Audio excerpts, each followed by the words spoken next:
Bismillahirrahmanirrahim. Assalamualaikum warahmatullahi wabarakatuh. Salam sejahtera kepada anak-anak semuanya. Pada pertemuan kali ini, kita akan membahas materi tentang energi dalam sistem kehidupan.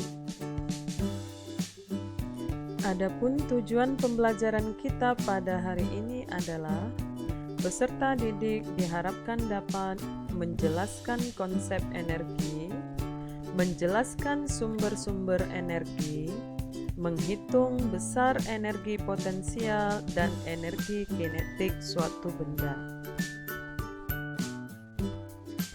Apa yang diperlukan tubuhmu agar dapat melakukan kegiatan sehari-hari seperti berjalan, berlari, berdiri, duduk, dan lain sebagainya. Kemudian, mengapa mobil atau motor dapat berjalan? Jika mobil atau motor tersebut kehabisan bahan bakar, apakah mobil atau motor tersebut tetap dapat berjalan? Nah, di sini kita akan membahas tentang energi. Energi adalah kemampuan untuk melakukan usaha atau kerja atau melakukan suatu perubahan. Jadi kita dapat melakukan kegiatan, melakukan usaha, melakukan kerja karena kita memiliki energi. Kita bisa berjalan, bisa berdiri, duduk, dan lain sebagainya. Energi memiliki beberapa bentuk. Contohnya adalah energi potensial, energi kinetik, energi kimia, energi listrik, dan lain-lain. Satuan energi. Satuan energi dalam standar internasional atau SI dinyatakan dengan joule atau J. 1 joule itu sama dengan 1 Newton meter atau sama dengan 1 kilogram kali meter kuadrat per sekon kuadrat. Dalam kehidupan sehari-hari, satuan energi sering dinyatakan dalam kalori. Jadi besarnya 1 kalori itu sama dengan 4,2 joule atau 1 joule itu sama dengan 0,24 kalori. Jenis-jenis energi. Yang pertama, energi kimia. Energi kimia adalah energi yang tersimpan dalam senyawa-senyawa kimia. Misalnya, makanan memiliki energi kimia, sehingga orang yang makan akan memiliki energi untuk beraktivitas. Contoh energi kimia lainnya adalah bensin. Jadi energi kimia yang terkandung di dalam bensin itu dapat menggerakkan kendaraan. Yang kedua, energi listrik.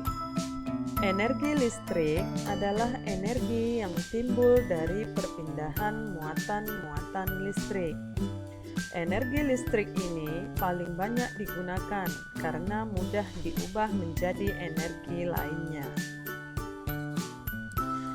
Yang ketiga, energi potensial.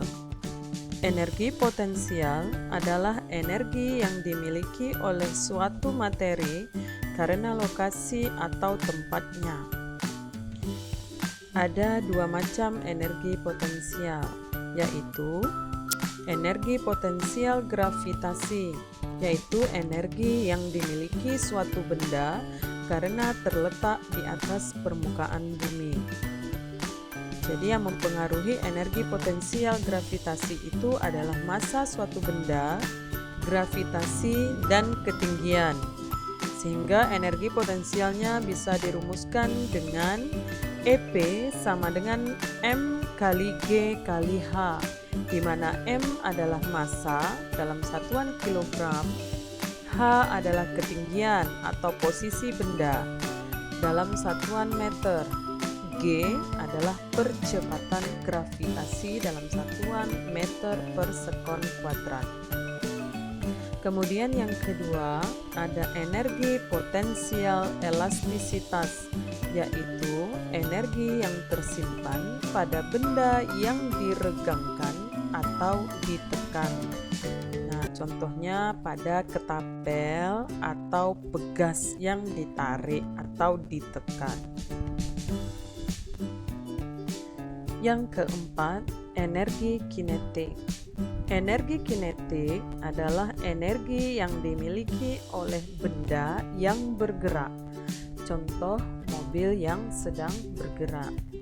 Energi kinetik atau EK itu dipengaruhi oleh massa benda dan kecepatan benda, dan dirumuskan dengan EK atau energi kinetik sama dengan setengah kali M kali V pangkat 2, di mana M adalah massa dalam satuan kilogram dan V adalah kecepatan dalam satuan meter per sekon.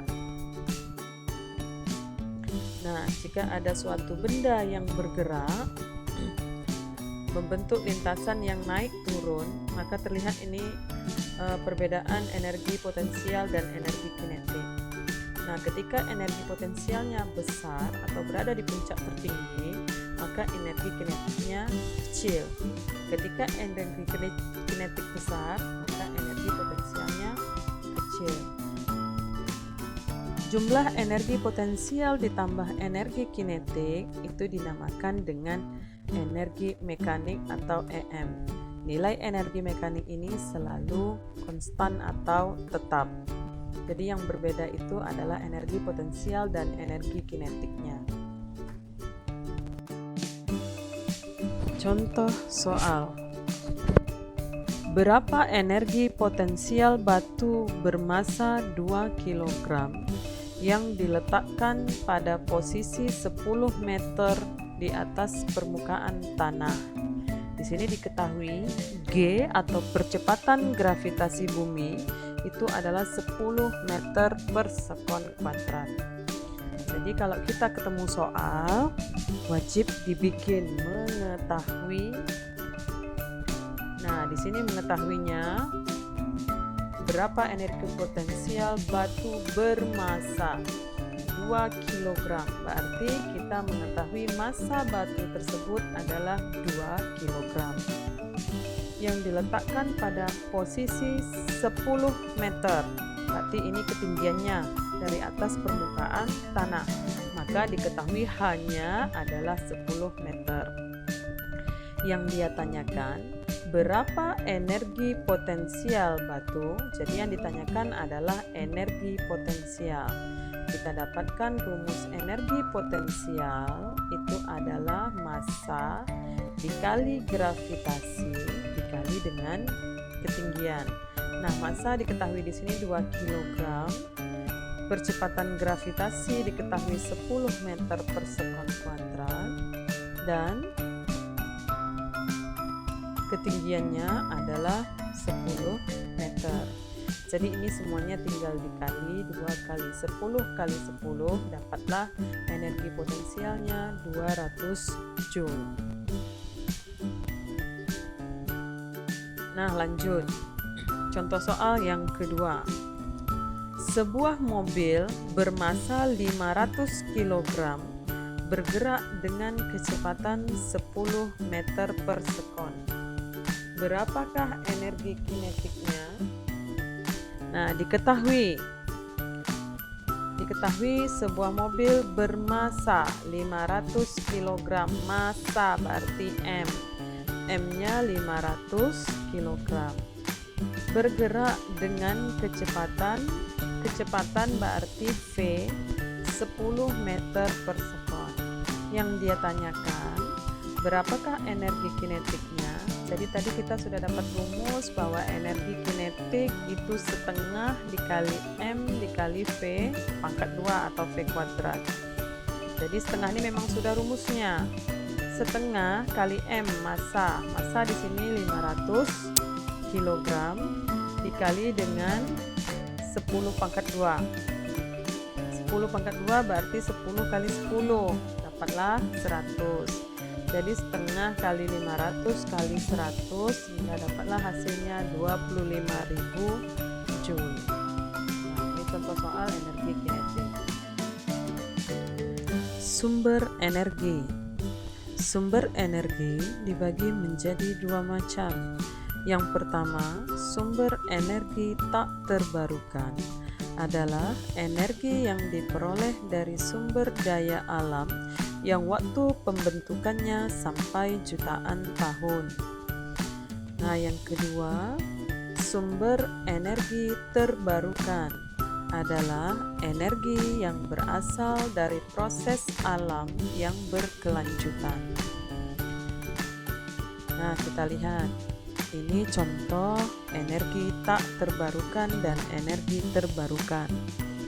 Contoh energi tak terbarukan itu adalah bahan bakar fosil, minyak bumi ya, batu bara, gas alam, dan juga nuklir. Nah, energi yang terbarukan adalah tenaga surya atau tenaga matahari, energi biomasa, tenaga air, energi panas bumi, dan energi angin. Nah, sampai di sini dulu pertemuan kita pada materi kali ini. Semoga materi ini dapat dipahami dengan mudah. Wabillahi taufiq wal hidayah. Wassalamualaikum warahmatullahi wabarakatuh.